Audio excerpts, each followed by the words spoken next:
ಹೋಗ್ರಂತೆ ಅಂದ. ನಾನು ನಮ್ಮ ಬೀಗರು ಇಬ್ಬರೂ ಸಹ ಅವರು ಸುದೀಪ್ ನನ್ನ ಬೀಗರಿಗೂ ತುಂಬ ಪರಿಚಯ ಸುದೀಪ್. ಇಬ್ಬರು ಒಟ್ಟಿಗೆ ಹೋದು. ಎಷ್ಟು ಸಮಯ ಅಂದರೆ ಒಂದು 5:30 6 ಗಂಟೆ ಸಮಯ.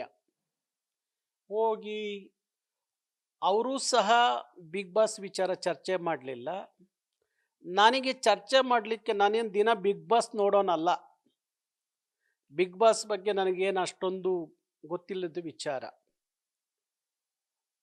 ಆದರೆ ನಾವು ಬೇರೆ ಬೇರೆ ವಿಚಾರಗಳನ್ನು ಅಲ್ಲಿ ಮಾತಾಡಿಕೊಂಡು ಅಲ್ಲಿಂದ ಹೊರಟು. ಅಲ್ಲಿ ಒಂದೆರಡು ಫೋಟೋ ತಗೊಂಡ್ರು.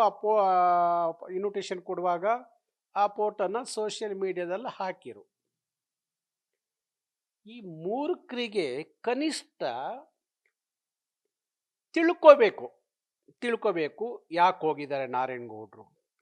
ನಾನು ಸುಮಾರು 1.5 ತಿಂಗಳಿಂದ ನನ್ನ ಮಗನ ಮದುವೆಗೋಸ್ಕರ ಎಲ್ಲ ಕ್ಷೇತ್ರದ ಗಣ್ಯರ ಮನೆಗೆ ಭೇಟಿ ಕೊಡ್ತಾ ಇದ್ದೀನಿ, ಆಹ್ವಾನ ಪತ್ರಿಕೆ ಕೊಡಲಿಕ್ಕೆ.